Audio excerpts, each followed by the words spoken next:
changing with really remarkable speed. If you look at the chart at the top here, you'll see that in 2025, these Goldman Sachs projections suggest that the Chinese economy will be almost the same size as the American economy. And if you look at the chart for 2050, it's projected that the Chinese economy will be twice the size of the American economy, and the Indian economy will be almost the same size as the American economy. And we should bear in mind here that these projections were drawn up before the Western financial crisis. A couple of weeks ago, I was looking at the latest projection by BNP Paribas for when China will have a larger economy than the United States. Goldman Sachs projected 2027. The post-crisis projection is 2020. That's just a decade away. China is going to change the world in two fundamental respects. First of all, it's a huge developing country with a population of 1.3 billion people, which has been growing for over 30 years at around 10% a year. And within a decade, it will have the largest economy in the world. Never before in the modern era has the largest economy in the world been that of a developing country rather than a developed country. Secondly, for the first time in the modern era, the dominant country in the world, which I think is what China will become, will be not from the West and from very, very different civilizational roots. Now, I know it's a widespread assumption in the West that as countries modernize, they also westernize. This is an illusion. It's an assumption that modernity is a product simply of competition, markets, and technology. It is not. It is also shaped equally by history and culture. China is not like the West, and it will not become like the West. It will remain in very fundamental respects very different. Now, the big question here is obviously, well, how do we make sense of China? How do we try and understand what China is? And the problem we have in the West at the moment, by and large, is that the conventional approach is that we understand it really in Western terms using Western ideas. We can't. Now, I want to offer you 3 building blocks for trying to understand what China is like, just as a beginning. The first is this, that China is not really a nation state. Okay, it's called itself a nation state for the last 100 years. But anyone who knows anything about China knows it's a lot older than this. This was what China looked with the victory of the Qin dynasty in 221 BC at the end of the Warring State period, the birth of modern China. And you can see it against the boundaries of modern China. Or immediately afterwards, the Han dynasty, still 2,000 years ago, and you can see already it occupies most of what we now know as Eastern China, which is where the vast majority of Chinese lived then and lived now. Now, what is extraordinary about this is what gives China its sense of being China. What gives the Chinese the sense of what it is to be Chinese comes not from the last 100 years, not from the nation-state period, which is what happened in the West, but from the period, if you like, of the civilization state. I'm thinking here, for example, of customs like ancestral worship, of a very distinctive notion of the state, likewise a very distinctive notion of the family, social relationships like Guanxi, Confucian values, and so on. These are all things that come from the period of the civilization state. In other words, China, unlike the Western states and like most countries in the world, is shaped by its sense of civilization, its existence as a civilization state rather than as a nation state. And there's one other thing to add to this, and that is this. Of course, we know China's big, huge, demographically and geographically, with a population of 1.3 billion people. What we often don't really are aware of is the fact that China is extremely diverse and very pluralistic, and in many ways very decentralized. You can't run a place on this scale simply from Beijing, even though we think this to be the case. It's never been the case. So this is China, a civilization state rather than a nation state. Well, what does it mean? Well, I think it has all sorts of profound implications. I'll give you two quick ones. The first is that the most important political value for the Chinese is unity, is the maintenance of Chinese civilization. 2,000 years ago, Europe break down the fragmentation of the Holy Roman Empire. It divided, and it's remained divided ever since. China, over the same time period, went in exactly the opposite direction, very painfully holding this huge civilization state together. The second is maybe more prosaic, which is Hong Kong. Do you remember the handover of Hong Kong by Britain to China in 1997? You may remember what the Chinese constitutional proposition was. One country, two systems. And I'll lay a wager that barely anyone in the West believed them. Window dressing. When China gets its hands on Hong Kong, that won't be the case. 13 years on, the political and legal system in Hong Kong is as different now as it was in 1997. We were wrong. Why we were wrong? We were wrong because we thought, naturally enough, in nation-state ways. Think of German unification, 1990. What happened? Well, basically the East was swallowed by the West. One nation, one system. That is the nation-state mentality. But you can't run a country like China, a civilization state, on the basis of one civilization, one system. It doesn't work. So, actually, the response of China to the question of Hong Kong, as it will be to the question of Taiwan, was a natural response. One civilization, many systems. Let me offer you another building block to try and understand China. Maybe not sort of comfortable one. The Chinese have a very, very different conception of race to most other countries. Do you know, of the 1.3 billion Chinese, over 90% of them think they belong to the same race, the Han. Now, this is completely different from the other world's most populous countries. India, the United States, Indonesia, Brazil. All of them are multiracial. The Chinese don't feel like that. China is only multiracial, really, at the margins. So the question is why? Well, the reason, I think, essentially is, again, back to the civilization state. Very, very, a history of at least 2,000 years. A history of conquest, occupation, absorption, assimilation, and so on, led to the process by which, over time, this notion of the Han emerged, of course, nurtured by a growing and very powerful sense of cultural identity. Now, the great advantage of this historical experience has been that without the Han, China could never have held together. The Han identity has been the cement which has held this country together. The great disadvantage of it is that the Han have a very weak conception of cultural difference. They really believe in their own superiority, and they are disrespectful of those who are not. Hence their attitude, for example, to the Uyghurs and to the Tibetans. Or let me give you my third building block, the Chinese state. Now, the relationship between the state and society in China is very different from that in the West. Now, we in the West overwhelmingly seem to think these days, at least, that the authority and legitimacy of the state is a function of democracy. The problem with this proposition is that the Chinese state enjoys more legitimacy and more authority amongst the Chinese than is true with any Western state.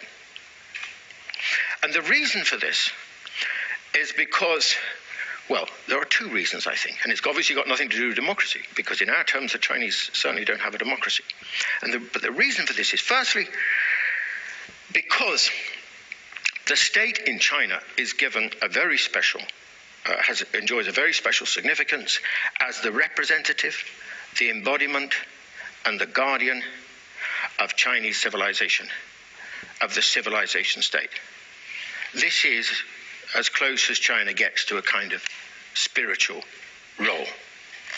And the second reason is because whereas in Europe and North America, the state's power is continuously challenged. I mean, in the European tradition, historically against the church, against other sections of the aristocracy, against merchants and so on.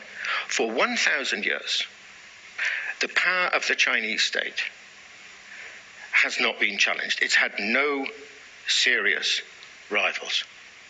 So you can see that the way in which power has been constructed in China is very different from our experience in Western history.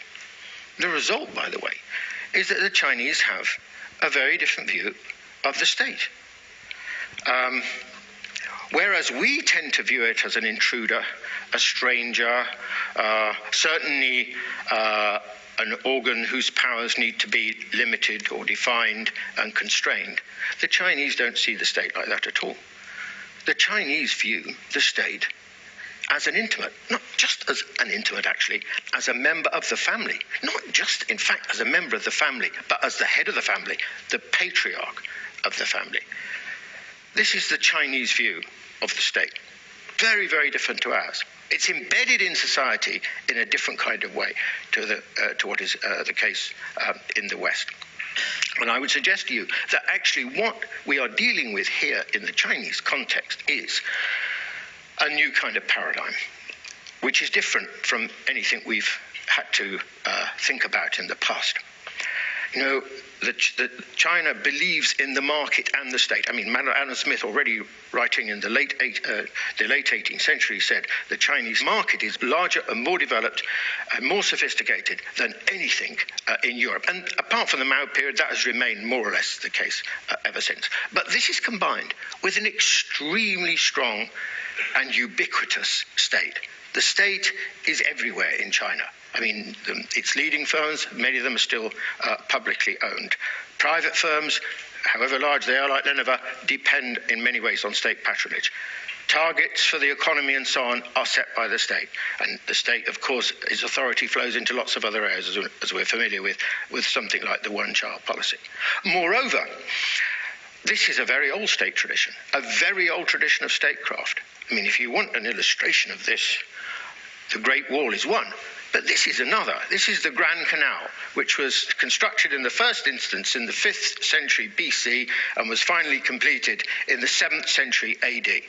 It went for 1,114 miles, linking Beijing with Hangzhou and Shanghai. So there's a long history of extraordinary state infrastructural projects in China, which I suppose helps us to explain what we see today, which is something like the Three Gorges Dam and many other expressions of state competence within China. So there we have three building blocks for trying to understand the difference that is China. The civilization state, the notion of race, and the nature of the state in its relationship to society. And yet we still insist, by and large, in thinking that we can understand China by simply drawing on Western experience, looking at it through Western eyes, using Western concepts. If you want to know why we unerringly seem to get China wrong, our predictions about what's going to happen to China are incorrect, this is the reason. Unfortunately, I have to say that I think our attitude towards China is that of a kind of little Westerner mentality. You know, it's kind of arrogant. It's arrogant in the sense that we think that we are best and therefore we have the universal measure. And secondly, it's ignorant. We refuse to really address the issue of difference. You know, there's a very, very interesting passage in a book by Paul Cohen, the American historian. And Paul Cohen argues that the West thinks of itself as probably the most cosmopolitan of all cultures. But it's not. In many ways, it's the most parochial. Because for 200 years, the West has been so dominant in the world that it's not really needed to understand other cultures, other civilizations, because at the end of the day, it could, if necessary by force, get its own way. Whereas those cultures, virtually the rest of the world, in fact, which have been in a far weaker position vis-à-vis the West, have been thereby forced to understand the West because of the West's presence in those societies. And therefore, they are, as a result, more cosmopolitan in many ways than the West. I mean, take the question of East Asia. East Asia, Japan, Korea, China, etc. A third of the world's population lives there. Now the largest economic region in the world. And I'll tell you now, the East Asians, the people from East Asia, are far more knowledgeable about the West than the West is about East Asia. Now, this point is very germane, I'm afraid, to the present. Because what's happening, back to that chart at the beginning, the Goldman Sachs chart, what is happening is that very rapidly, in historical terms, the world is being driven and shaped, not by the old developed countries, but by the developing world. I mean, we've seen this in terms of the G20 usurping very rapidly the position of the G7 or the G8. And there are two consequences of this. First, the West is rapidly losing its influence in the world. There was a dramatic illustration of this, actually, a year ago, Copenhagen Climate Change Conference. Europe was not at the final negotiating table. When did that last happen? I would wager it was probably about 200 years ago. And that is what is going to happen in the future. And the second implication is that the world will inevitably, as a consequence, become increasingly unfamiliar to us, because it will be shaped by cultures and experiences and histories that we are not really familiar with or conversant with.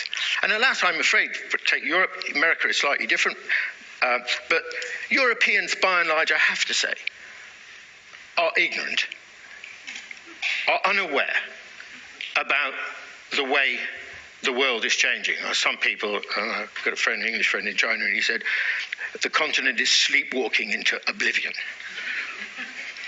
Well, maybe that's true, maybe that's an exaggeration.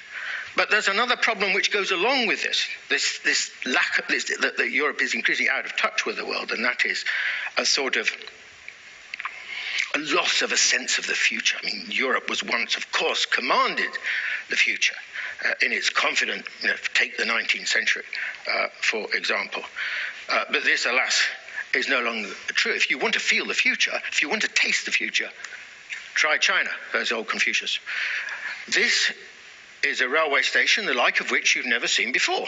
It doesn't even look like a railway station. This is the new Guangzhou railway station for the high-speed trains. China already has more of the bigger network than any other country in the world, and will soon have more than all the rest of the world put together. Or take this. Now, this is an idea, but it's an idea to be tried out shortly in a suburb of Beijing. Here you have a megabus. On the upper deck carries about 2,000 people. It travels on rails down a suburban road, and the cars travel underneath it. And it does speeds of up to about 100 miles an hour. Now, this is the way things are going to move, because China has a very specific problem, which is different from Europe and different to the United States. China has huge numbers of people and no space. So this is a solution to a situation where China is going to have many, many, many cities, over 20 million people. Okay, so how would I like to finish? Well, what should our attitude be towards this world that we see very rapidly developing before us? I think there'll be good things about it, and there'll be bad things about it. But I want to argue, above all, a big picture positive for this world. You know, for 200 years, the world was essentially governed by a fragment of the human population. That's what Europe and North America represented. The arrival of countries like China and India, between them 38% of the world's population, and others like Indonesia and Brazil and so on, represents the most important single act of democratization in the last 200 years.